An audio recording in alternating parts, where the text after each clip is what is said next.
നമസ്കാരം. ഓട്ടപ്രദക്ഷിണത്തിലേക്ക് പ്രേക്ഷകർക്ക് ഏവർക്കും സ്വാഗതം. ബ്രിട്ടീഷ് പ്രധാനമന്ത്രി കെർ സ്റ്റാമർ രാജിവെച്ചു. ലേബർ പാർട്ടിയുടെ അധ്യക്ഷ സ്ഥാനവും അദ്ദേഹം ഒഴിഞ്ഞു. രാജിവെക്കേണ്ടി വന്നു, അധ്യക്ഷ സ്ഥാനം ഒഴിയേണ്ടി വന്നു എന്ന് പറയുന്നതാകും ശരി. ഇനി ബ്രിട്ടൻ്റെ രാഷ്ട്രീയ ഗതിവിഗതികൾ എങ്ങോട്ടേക്ക് പോകുമെന്നുള്ളതിനെ സംബന്ധിച്ച് വിശദമായിട്ടുള്ള വീഡിയോ തത്വമയി പ്രേക്ഷകർക്കായി തത്വമയി ന്യൂസ് തന്നെ അവതരിപ്പിക്കുന്നുണ്ട്. അതല്ല നമ്മുടെ ഇന്നത്തെ ഓട്ടപ്രദക്ഷിണത്തിൻ്റെ വിഷയം. ഓട്ടപ്രദക്ഷിണത്തിൻ്റെ ഇന്നത്തെ വിഷയം ബ്രിട്ടീഷ് പ്രധാനമന്ത്രി കെർ സ്റ്റാമറിന് രാജിവെക്കേണ്ടി വന്ന കാരണങ്ങളിൽ ഏറ്റവും പ്രധാനപ്പെട്ട ഒരു കാരണമാണ്. അതിന് ഭാരതവുമായുള്ള ബന്ധമാണ്. ആ കാരണത്തിൻ്റെ ഒരു വിശേഷണം നിയമവ്യവസ്ഥ, ബ്രിട്ടനിലെ നിയമവ്യവസ്ഥകരും നിയമപാലകരും സാമൂഹ്യ മാധ്യമങ്ങളും നൽകുന്നത് റോത്തർഹാം ക്രൈസിസ് എന്നാണ്. റോത്തർഹാമിലെ പ്രതിസന്ധി. ബ്രിട്ടീഷുകാർ പ്രതിസന്ധി എന്ന മാന്യമായൊരു പദം അതിൽ ഉപയോഗിക്കുമെങ്കിലും റോത്തർഹാം വിവാദമെന്ന് വേണം അതിനെ പറയുവാൻ. ഗ്രൂമിംഗ് ഗ്യാങ് വിവാദമെന്നും വേണമെങ്കിൽ അതിനെ വിളിക്കാം.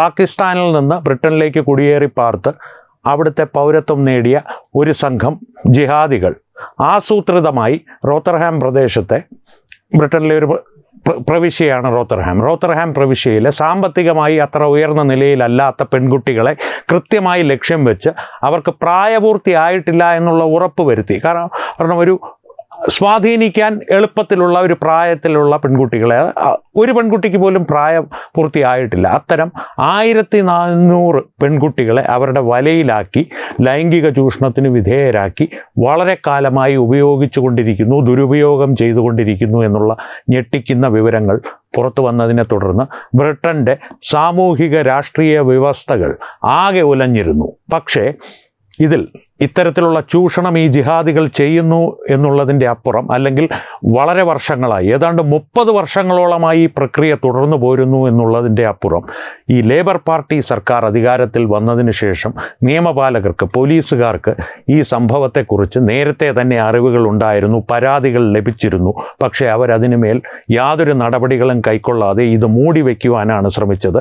തന്നെയുമല്ല, രാഷ്ട്രീയ നേതാക്കൾ, പ്രാദേശിക തലത്തിലുള്ള രാഷ്ട്രീയ നേതാക്കൾ മുതൽ MP-മാർ വരെ, പ്രത്യേകിച്ച് ലേബർ പാർട്ടിയിലെ MP-മാർ വരെ ഇത്തരത്തിലുള്ള സംഭവങ്ങൾ പുറത്തു വരാതിരിക്കുവാൻ വേണ്ടി ഇങ്ങനെയുള്ള ആരോപണങ്ങൾ ഉന്നയിച്ചാൽ ഇസ്ലാമോഫോബിയ പരത്തപ്പെടും, നമ്മൾ പൊളിറ്റിക്കലി കറക്റ്റായിട്ട് വേണം ഇതിനെയൊക്കെ കൈകാര്യം ചെയ്യുവാൻ എന്നുള്ള ആധുനിക ഒരു സ്യൂഡോ നിയമങ്ങളുണ്ടല്ലോ. ഇത്തരത്തിലൊന്നും ചെയ്യാൻ പാടില്ല, ഇസ്ലാമോഫോബിയ പരത്തുവാൻ പാടില്ല, അത്തരത്തിലുള്ള വാദങ്ങൾ മുൻനിർത്തി ഈ സംഭവത്തെ മൂടി വയ്ക്കുവാനാണ് ശ്രമിച്ചത്. പക്ഷേ സാമൂഹ്യ മാധ്യമങ്ങളിലൂടെ നിരവധി ആൾക്കാർ ഈ സംഭവം പുറത്തറിഞ്ഞതിനെ തുടർന്ന് ശക്തമായി പ്രതികരിച്ചു. അപ്പോഴും ലേബർ പാർട്ടി, കെർ സ്റ്റാമറിൻ്റെ കീഴിലുള്ള സർക്കാർ അത്തരത്തിൽ പ്രതികരിച്ചവർക്കെതിരെ നിയമ നടപടികളെടുത്ത് അവരെ അഴിക്കുള്ളിലാക്കുവാനാണ് ശ്രമിച്ചതും അതിൽ ഏറെക്കുറെ അവർ വിജയിക്കുകയും ചെയ്തു. അത്തരത്തിലുള്ള നിയമ നടപടികളായിരുന്നു കെർ സ്റ്റാമർ കൈക്കൊണ്ടുവന്നത്. ഈ റോത്തർഹാം പ്രതിസന്ധി എന്ന ബ്രിട്ടീഷുകാർ വിളിക്കുന്ന ഈ ഒരു പ്രതിസന്ധിയുടെ പശ്ചാത്തലത്തിൽ നിരവധി പ്രതിഷേധങ്ങൾ ബ്രിട്ടനിലാകമാനം ഉടലെടുത്തു. അത് ഈ ചൂഷണത്തിനെതിരെ മാത്രമായിരുന്നില്ല, കുടിയേറ്റക്കാർക്കെതിരെയുള്ള, അനധികൃത കുടിയേറ്റക്കാർക്കെതിരെയുള്ള പ്രതിഷേധമായി തുടങ്ങി. ഒരുപക്ഷെ നിയമപരമായി തന്നെ ബ്രിട്ടനിലേക്ക് കുടിയേറി പാർക്കുന്ന ആളുകൾക്ക് നേരെ പോലും ഒരു പ്രതിഷേധവും ഒരു അമർഷവും ഉയരുന്ന തരത്തിലുള്ള സ്ഥിതിഗതികൾ ബ്രിട്ടനിൽ ഉരുവായി വന്നു. അതിൻ്റെ പ്രധാന കാരണം ഈ റോത്തർഹാം പ്രതിസന്ധി കെർ സ്റ്റാമറും അദ്ദേഹത്തിൻ്റെ സർക്കാരും കൈകാര്യം ചെയ്ത രീതി തന്നെയായിരുന്നു, കെടുകാര്യസ്ഥത തന്നെയായിരുന്നു എന്ന് പറയാതെ വയ്യ. അദ്ദേഹത്തിൻ്റെ രാജിക്ക് കാരണമായ സംഭവങ്ങളുടെ തുടക്കം, പ്രധാന സംഭവത്തിൻ്റെ തുടക്കം ഈ റോത്തർഹാം പ്രതിസന്ധിയിൽ നിന്നാണ്.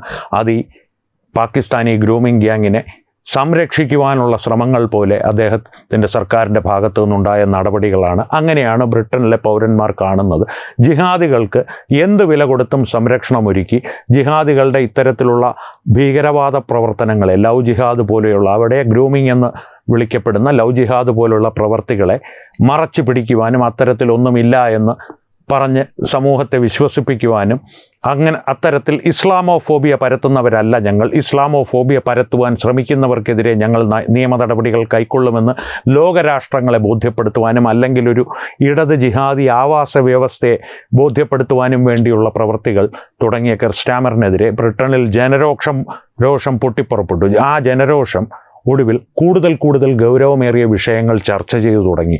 ആ വിഷയങ്ങളുടെ ഒരു പ്രത്യേകത എന്ന് പറയുന്നത് ഇത്തരത്തിലുള്ള ജിഹാദികളുടെ പ്രവർത്തനത്തിനൊപ്പം തന്നെ ബ്രിട്ടനിലെ പൗരന്മാർക്ക് ജോലിയില്ലാത്ത അവസ്ഥയിൽ കുടിയേറ്റക്കാർക്ക് ജോലി സാധ്യതകൾ നിരവധിയുണ്ട് ബ്രിട്ടനിൽ എന്നുള്ള പ്രശ്നങ്ങളിലേക്ക് വളർന്ന ബ്രിട്ടൻ്റെ തകരുന്ന സാമ്പത്തിക സ്ഥിതി, ഓരോ കുടുംബത്തിനും ദൈനംദിന ജീവിതം മുന്നോട്ട് കൊണ്ടുപോകുവാനുള്ള പ്രതിസന്ധികൾ, ഇവയെല്ലാം ചർച്ചാ വിഷയങ്ങളായി. ഒടുവിൽ മാന്യമായി ജോലി ചെയ്ത് ജീവിക്കുന്ന ഭാരതീയർക്കെതിരെ വരെ ബ്രിട്ടീഷ് പൗരന്മാരുടെ രോഷം തിരിയുന്ന തരത്തിൽ സർദാർജിമാരും ഭാരതീയരുമെല്ലാം ചിലപ്പോഴൊക്കെ വഴിയിൽ വെച്ച് ആക്രമിക്കപ്പെട്ടു. അതിൻ്റെ എല്ലാം മൂലകാരണമായി ജിഹാദികളുടെ പ്രവൃത്തികൾ തന്നെയാണ്. റോത്തർഹാം ക്രൈസിസ് എന്ന് ബ്രിട്ടീഷുകാർ വിളിക്കുന്ന ആ പ്രതിസന്ധിയിൽ നിന്ന് തന്നെയാണ് ഇതിൻ്റെ എല്ലാം ഉത്ഭവം. ആ സംഭവത്തെ കെയർ സ്റ്റാമറിൻ്റെ സർക്കാർ കൈകാര്യം ചെയ്ത കെടുകാര്യസ്ഥതയാണ് ഇന്ന് കെയർ സ്റ്റാമറിൻ്റെ രാജിയിലേക്ക് എത്തിച്ചിരിക്കുന്നത്. കാര്യങ്ങളെ രാജിയിലേക്ക് എത്തിച്ചു എന്ന് മാത്രമല്ല, അദ്ദേഹത്തിൻ്റെ ഈ കെടുകാര്യസ്ഥത നമ്മളോട് വ്യക്തമാക്കുന്നത്, ഭാരതീയരോട് വ്യക്തമാക്കുന്നത്. ഒരുപക്ഷെ നമുക്ക് കെയർ സ്റ്റാമർ രാജിവെച്ചു എന്നുള്ളത് നമ്മെ സംബന്ധിച്ച് പ്രശ്നമേ അല്ല, അടുത്ത ബ്രിട്ടീഷ് പ്രധാനമന്ത്രി ആര് എന്നുള്ളതും നമ്മെ സംബന്ധിച്ച് വിഷയമേ അല്ല. പക്ഷേ റോത്തർഹാം പ്രതിസന്ധി എന്നവർ വിളിക്കുന്ന ഈ ഒരു സംഭവം ഭാരതത്തിന് ഒരുപാട് പാഠങ്ങൾ നൽകുന്നുണ്ട്. കാരണം ഇതിൻ്റെ നേർപകർപ്പല്ലെങ്കിൽ പോലും ഇത്തരത്തിലുള്ള പ്രവൃത്തികൾ നമ്മുടെ നാട്ടിൽ നടക്കുമ്പോൾ ബെന്നി ബെഹനാനെ പോലുള്ള നിയമസഭാ സാമാജികർ അല്ലെങ്കിൽ ലോകസഭാ സാമാജികർ ലോക്സഭയിൽ ഈ ജിഹാദികൾക്ക് വേണ്ടി വിടുപണി ചെയ്യുന്ന തരത്തിൽ പോയി ലവ് ജിഹാദ് എന്ന പേരിൽ ഒരു കേസ് പോലും ഭാരതത്തിൽ ഒരിടത്തും രജിസ്റ്റർ ചെയ്തിട്ടില്ല എന്നുള്ളൊരു ഉത്തരം ചട്ടപ്പടി വാങ്ങിക്കൊണ്ട് ഇത്തരത്തിലുള്ള ജിഹാദികളെ സംരക്ഷിക്കുന്ന നടപടികൾ നാമും കാണേണ്ടി വന്നിട്ടുണ്ട്. അതിന് സാക്ഷിയായ നമ്മൾ അതിനെതിരെ ചോദ്യങ്ങൾ ഉയർത്തുമ്പോൾ ലോക്സഭയിൽ ഇത്തരത്തിൽ BJP സർക്കാർ തന്നെ മറുപടി നൽകിയിട്ടുണ്ട്. അതുകൊണ്ട് ലവ് ജിഹാദ് ഇല്ല. അതിൻ്റെ നിയമവശങ്ങളിലേക്ക് ഞാൻ കടക്കുന്നില്ല. കാരണം ലവ് ജിഹാദ് എന്നുള്ള ഒരു കുറ്റകൃത്യത്തിന് ഭാരതീയ ന്യായ സംഹിതയിലോ മുൻപുണ്ടായിരുന്ന IPCയിലോ ഒരു വ്യാഖ്യാനം നൽകപ്പെട്ടിട്ടില്ല. അതുകൊണ്ട് തന്നെയാണ് ലവ് ജിഹാദിൻ്റെ പേരിൽ ഒരു കേസും ഭാരതത്തിൽ രജിസ്റ്റർ ചെയ്യപ്പെടാത്തത്. പക്ഷേ നിർബന്ധിത മതം മാറ്റം, പ്രണയം നടിച്ച് മതം മാറ്റാനുള്ള ശ്രമങ്ങൾ, ഇത്തരത്തിലുള്ള കുറ്റകൃത്യങ്ങളുടെ പേരിൽ നിരവധി കേസുകൾ ഭാരതത്തിൽ അങ്ങോളം ഇങ്ങോളം രജിസ്റ്റർ ചെയ്യപ്പെട്ടിട്ടുണ്ട്. അത്തരത്തിലുള്ള സംഭവങ്ങൾ നടക്കുമ്പോൾ അവർ ഇസ്ലാമോഫോബിയ എന്നുള്ള കാർഡ് ഇറക്കും. റോത്തർഹാം സംഭവം പ്രേക്ഷകർ ഓർക്കുക. ഈ ഓരോ കാര്യങ്ങളും ഞാൻ പറയുമ്പോൾ ഭാരതം ബ്രിട്ടനിൽ നിന്ന് പഠിക്കേണ്ട പാഠം, കെയർ സ്റ്റാമറിന് ഉണ്ടായ അനുഭവം ബെന്നി ബെഹനാനെ പോലുള്ള രാഷ്ട്രീയ നേതാക്കൾക്ക് നൽകിയാൽ മാത്രമേ ഇത്തരത്തിലുള്ള ഭാരതത്തിലെ ഗ്രൂമിംഗ് ഗ്യാങ്ങുകൾക്കെതിരെയുള്ള പ്രവർത്തനങ്ങൾ ശക്തമാവുകയുള്ളൂ. അതിന് രാഷ്ട്രീയക്കാർ നിർബന്ധിതരാവുകയുള്ളൂ. BJP സർക്കാരോ അല്ലെങ്കിൽ നരേന്ദ്രമോദിയോ യോഗിയോ അമിത്ഷായോ മാത്രം ശ്രമിച്ചതുകൊണ്ട് യാതൊരു പ്രയോജനവും ഇത്തരത്തിലുള്ള ഗ്രൂമിംഗ് ഗ്യാങ്ങുകൾക്കെതിരെ, ഈ ജിഹാദികൾക്കെതിരെ കൈക്കൊള്ളുവാൻ, അത് പൂർണ്ണ ക്ഷമതയോടുകൂടി കൈക്കൊള്ളുവാൻ ഒരു സർക്കാരിനും സാധ്യമല്ല. ജനങ്ങളുടെ പിന്തുണയും ജനങ്ങളുടെ ഒരു സകാരാത്മകമായിട്ടുള്ള ക്രിയാത്മകമായിട്ടുള്ള ഒരു ഇടപെടൽ ഇക്കാര്യത്തിൽ ഉണ്ടായില്ലെങ്കിൽ, ക്രിയാത്മകമായിട്ടുള്ള ഇടപെടൽ ഉണ്ടാകുന്നത് എങ്ങനെയാണ്? ഈ ബെന്നി ബെഹനാനെ പോലെയോ അല്ലെങ്കിൽ ഈ ലവ് ജിഹാദികളെ, ഈ ജിഹാദി ഭീകരവാദികളെ സംരക്ഷിച്ച് പിടിക്കുവാൻ ശ്രമിക്കുന്ന രാഷ്ട്രീയക്കാർക്കെതിരെയോ ജനാധിപത്യമായ രീതികളിലൂടെ പ്രതികരിക്കുക, ചോദ്യങ്ങൾ ചോദിച്ചുകൊണ്ടേയിരിക്കുക. ആലോചിക്കുക, പുറത്തു വന്ന കണക്ക് മാത്രമാണ് ഈ 1400 പ്രായപൂർത്തിയാകാത്ത മധ്യവർത്തിയോ അല്ലെങ്കിൽ ദരിദ്ര കുടുംബത്തിലെയോ പെട്ട ബ്രിട്ടീഷ് പൗരന്മാരായ പെൺകുട്ടികൾ. നമ്മുടെ നാട്ടിൽ അതിനുമൊക്കെ എത്രയോ അപ്പുറത്തേക്കാണ് ഈ കണക്കുകൾ പോകുന്നത്. അഖില ഹാദിയെയൊക്കെ നാം അറിയുന്ന ചില പേരുകൾ മാത്രം, നിമിഷ ഫാത്തിമ ഇന്ന് ഭാരതത്തിൽ എവിടെയുമില്ല, അതിർത്തി കടത്തപ്പെട്ടു. ഇത്തരത്തിലുള്ള ജിഹാദി പ്രവർത്തനങ്ങൾ നടക്കുന്നു. അല്ലാതെ തന്നെ ഒരു സന്താന ഉത്പാദനത്തിനുള്ള കൃഷിയിടങ്ങളായി തന്നെ കൊണ്ടുപോകുന്ന രീതിയിൽ മതം മാറ്റി കൊണ്ടുപോകുന്ന പെൺകുട്ടികൾ എത്രയോ ഉണ്ട്. ഇതിൻ്റെ പിന്നിലൊന്നും പ്രണയമില്ല, മതം മാത്രമാണ് പ്രശ്നം. ഈ പാഠങ്ങൾ എത്ര തന്നെ കണ്ടാലും നാം പഠിക്കില്ലെങ്കിൽ ബ്രിട്ടനിലേക്കൊന്ന് നോക്കുക. സായിപ്പിനെ കണ്ടാൽ കവാത്ത് മറക്കുമെന്ന് പറയുമല്ലോ, ആ പഴഞ്ചൊല്ല് നമുക്കൊരു നല്ല കാര്യത്തിന് വേണ്ടിയിട്ട് ഉപയോഗിക്കാം. ബ്രിട്ടനിൽ നിന്ന് നമുക്ക് കവാത്ത് മറക്കാതെ പാഠങ്ങൾ പഠിക്കാമെന്നുള്ള ഒരു സംഭവം കൂടി, അല്ലെങ്കിൽ ഒരു ഗുണം കൂടി ഈ റോത്തർഹാം സംഭവത്തിൽ നിന്ന് ഉടലെടുത്ത് ഇപ്പോൾ കെയർ സ്റ്റാമറിൻ്റെ രാജിയിൽ കലാശിച്ചിരിക്കുന്ന ഈ ഒരു സംഭവങ്ങളുടെ ഒരു ശൃംഖല നമുക്ക് നൽകുന്നുണ്ട്. ആ ഒരു പാഠത്തിൽ നിന്ന് പുതിയ നടപടികളിലേക്ക്, പുതിയൊരു കാഴ്ചപ്പാടിലേക്ക് നാം കടന്നില്ല എന്നുണ്ടെങ്കിൽ നമ്മുടെ പെൺകുട്ടികളുടെ സ്ഥിതിയും നാളെ ഈ റോത്തർഹാമിലെ പാവപ്പെട്ട പെൺകുട്ടികളുടേതിന് നിന്ന് വ്യത്യസ്തമായിരിക്കില്ല.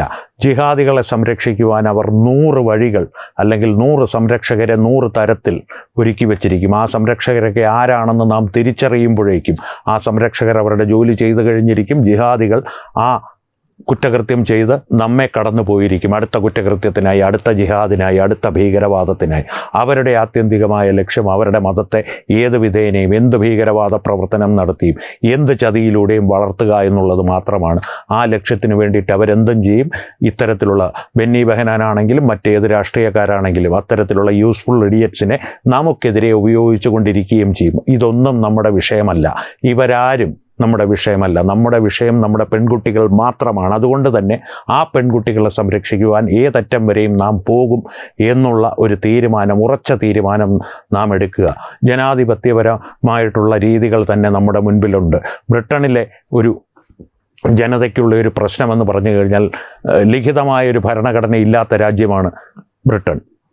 ആ ഭരണഘടന ഇല്ലായ്മ കൊണ്ട് തന്നെ പാർലമെൻറ്റിൽ ഒരു ഭൂരിപക്ഷമുള്ള സർക്കാരിന് ഏത് നിയമവും ഒരു സുപ്രീം കോടതിക്കും ചോദ്യം ചെയ്യാൻ സാധിക്കാത്ത തരത്തിൽ പാസ്സാക്കിയെടുക്കാം. അതുകൊണ്ട് തന്നെ ക്രിസ്റ്റാമറിനെ പോലുള്ളവർ ഈ ജിഹാദികളെ സംരക്ഷിക്കാൻ കുറച്ചുകൂടി പ്രാപ്തരായിരുന്നു. പക്ഷേ ഇത്തരത്തിലുള്ള ബെന്നി ബെഹനാനോ മറ്റാരോ തന്നെ ആയിക്കൊള്ളട്ടെ, അവരെ ഹിന്ദു സമൂഹം മാത്രമല്ല ക്രിസ്ത്യൻ സമൂഹവും സൂക്ഷിക്കേണ്ട ഒരു വസ്തുതയാണ്, അല്ലെങ്കിൽ ഒരു പ്രവൃത്തിയാണ് ജിഹാദികളുടെ ഭാഗത്തു നിന്നുണ്ടാകുന്നത്, അവരുടെ സംരക്ഷകരുടെ ഭാഗത്തു നിന്നുണ്ടാകുന്നത്. അതുകൊണ്ട് തന്നെ അവരെ ഒരു പാഠം പഠിപ്പിക്കുവാൻ നാം അവരെ കുത്തിനു പിടിച്ചു നിർത്തി ചോദ്യങ്ങൾ ചോദിക്കുകയോ ഒന്നും വേണ്ട. ചോദ്യങ്ങൾ തീർച്ചയായും സാമൂഹ്യ മാധ്യമങ്ങളിലൂടെ ചോദിക്കുവാനുള്ള സ്വതന്ത്രമായൊരു വ്യവസ്ഥ നമുക്കിന്ന് ലഭ്യമാണ്, അല്ലെങ്കിൽ ഒരു മാധ്യമം നമുക്കിന്ന് ലഭ്യമാണ്. എല്ലാവരും, നിങ്ങൾ ഓരോരുത്തരും മാധ്യമ പ്രവർത്തകരാണ്. അതുകൊണ്ട് ചോദ്യങ്ങൾ ചോദിച്ചു കൊണ്ടിരിക്കുക. അതിനും അപ്പുറത്തേക്ക് ഉറച്ച തീരുമാനത്തോടെ ഒരു പള്ളിയും പട്ടക്കാരനും പറയുന്നത് ചെവിക്കൊള്ളാതെ കൃത്യമായിട്ടുള്ള തീരുമാനങ്ങൾ നമ്മുടെ പെൺകുട്ടികളുടെ, നമ്മുടെ സഹോദരിമാരുടെ, നമ്മുടെ അമ്മമാരുടെ സുരക്ഷിതത്തിന് വേണ്ടിയിട്ട് നാം കൈക്കൊള്ളുക. ജനാധിപത്യപരമായിട്ടുള്ള രീതിയിൽ സമ്മതിദാനാവകാശത്തിലൂടെ ഇത്തരത്തിലുള്ള കാര്യങ്ങൾക്ക് പരിഹാരം കാണുവാൻ സാധിക്കുമെന്ന് നമുക്ക് ഉറപ്പുള്ള ശക്തികളെ അല്ലെങ്കിൽ വ്യക്തികളെ ഭരണത്തിലേക്ക് കൊണ്ടുവരിക. അതുമാത്രമാണ് ഇതിനുള്ള പരിഹാരം. ശാശ്വതമായ പരിഹാരം ഉണ്ടാകണമെങ്കിൽ നിശ്ചയദാർഢ്യമുള്ള ഭരണകൂടം ഇത്തരത്തിലുള്ള പ്രവൃത്തികളെ എന്ത് വില കൊടുത്തും തടയുമെന്നും അടിച്ചമർത്തുമെന്നും ഉറപ്പിച്ച ഒരു ഭരണകൂടം സംസ്ഥാനത്തും കേന്ദ്രത്തും ഒരേപോലെ ഭരണത്തിലുണ്ടാകണം. സംസ്ഥാനത്തിൽ വ്യത്യസ്തമായൊരു ഭരണകൂടമാണ്, കേന്ദ്രത്തിൽ നിശ്ചയദാർഢ്യമുള്ളൊരു ഭരണകൂടമാണ്. എന്നിരിക്കെ കാര്യങ്ങൾ അത്ര എളുപ്പമാകില്ല. രണ്ടിടങ്ങളിലും ഒരേപോലുള്ള ഭരണകൂടങ്ങളാണെങ്കിൽ ഉത്തർപ്രദേശിലും അസാമിലും പശ്ചിമ ബംഗാളിലും മധ്യപ്രദേശിലും ഒക്കെ നടക്കുന്നത് പോലെ ഇത്തരം ഭീകരവാദികളെ സുഗമമായി കൈകാര്യം ചെയ്യുവാൻ നിയമത്തിനാകും, നിയമപാലകർക്കുമാകും. അത് തന്നെയാണ് നമ്മുടെ മുൻപിലുള്ള വഴി. അത് മാത്രമാണ് നമ്മുടെ മുൻപിലുള്ള വഴി. 1400 പെൺകുട്ടികളെ എപ്പോഴും ഓർക്കുക. പ്രായപൂർത്തിയായിരുന്നില്ല, ദരിദ്ര സാഹചര്യങ്ങളിൽ നിന്ന് വന്നവർ. ഇത്തരത്തിലുള്ള സാഹചര്യങ്ങളെല്ലാം നിങ്ങൾ കേരളത്തിൽ കേട്ട് പഴകിയ, അല്ലെങ്കിൽ ഭാരതത്തിൽ കേട്ട് മറന്നുപോയ പഴയ ലവ് ജിഹാദ് സംഭവങ്ങളുമായി ഒന്ന് താരതമ്യം ചെയ്തു നോക്കുക. പശ്ചാത്തലങ്ങൾ, വിവിധ പശ്ചാത്തലങ്ങളാണെങ്കിൽ പോലും ചില അടിസ്ഥാന സമാനതകൾ നിങ്ങൾക്കതിൽ കാണുവാൻ സാധിക്കും. ആ സമാനതകൾ തിരിച്ചറിഞ്ഞ് ഇവരുടെ ഒരു പ്രവർത്തന രീതിയുടെ ഒരു ഏകദേശ രൂപം എങ്കിലും നിങ്ങൾ മനസ്സിലാക്കി ജനാധിപത്യപരമായിട്ട് ഉചിതമായ തീരുമാനം കൈക്കൊണ്ട് ഇവർക്കെതിരെയുള്ള പ്രവർത്തനങ്ങളിൽ പങ്കാളിയായില്ല എന്നുണ്ടെങ്കിൽ നാളെ ഒരുപക്ഷെ നിങ്ങൾക്ക് സ്വന്തമായും മകളോ സഹോദരിയോ കാണില്ല, പക്ഷേ നിങ്ങൾക്ക് പരിചയമുള്ളവരുടെ വീട്ടിൽ നിന്ന് ഇത്തരത്തിലുള്ള പെൺകുട്ടികൾക്ക് ഈ സമാനമായ അനുഭവം ഉണ്ടാകുന്നത് നിങ്ങൾ കേൾക്കുവാനെങ്കിലും ഇടയാകും. ഇനി അങ്ങനെ ഒരു സംഭവം നിങ്ങൾക്ക് വേണ്ടപ്പെട്ട ആർക്കും ഇത്തരത്തിലുള്ളൊരു അനുഭവം ഉണ്ടായില്ലെങ്കിൽ പോലും സമൂഹത്തിൽ ജീവിക്കുന്ന ഒരു വ്യക്തി എന്നുള്ള നിലയിൽ സമൂഹത്തോട് നിങ്ങൾക്കുള്ള ആത്യന്തികമായ ഉത്തരവാദിത്വം നിറവേറ്റാതെ വൃഥാ ജീവിച്ച് മരിച്ച ഒരു വ്യക്തിയായി നിങ്ങൾ മാറും എന്നുള്ളതാണ് എൻ്റെ വ്യക്തിപരമായിട്ടുള്ള അഭിപ്രായം. ഇത്രയും കാര്യങ്ങൾ പറഞ്ഞത് കെർസ്റ്റാമറിൻ്റെ രാജി ഞാൻ ആ തുടക്കത്തിലേ പറഞ്ഞിരുന്നു. നമ്മെ സംബന്ധിച്ച് വിഷയമേ അല്ല. നമ്മുടെ വിഷയം റോത്തർഹാമിൽ നിന്ന് നാം പാഠം പഠിക്കുമോ ഇല്ലയോ എന്നുള്ളതാണ്. പാഠം പഠിക്കുമോ ഇല്ലയോ, ഇത്രയും നേരം ഞാൻ പറഞ്ഞ കാര്യങ്ങളിൽ നിങ്ങൾ യോജിക്കുന്നുണ്ടോ? ആ കാര്യങ്ങളോട് യോജിക്കുന്നില്ലെങ്കിൽ എന്തുകൊണ്ട്?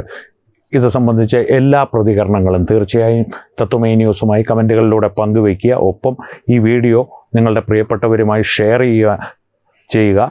കൂടാതെ തത്വമൈ ന്യൂസ് നിങ്ങൾ സബ്സ്ക്രൈബ് ചെയ്തിട്ടുണ്ടെന്ന് ഉറപ്പുവരുത്തുക. ദേശീയതയോടൊപ്പമുള്ള ഈ യാത്രയിൽ തത്വമൈ ന്യൂസിൻ്റെ കുടുംബത്തോടൊപ്പം നിങ്ങളും ചേർന്ന് നമുക്ക് മുന്നോട്ട് പോകാം. അപ്പോൾ തൽക്കാലത്തേക്ക് ഇത്രമാത്രം. നന്ദി. ശുഭരാത്രി.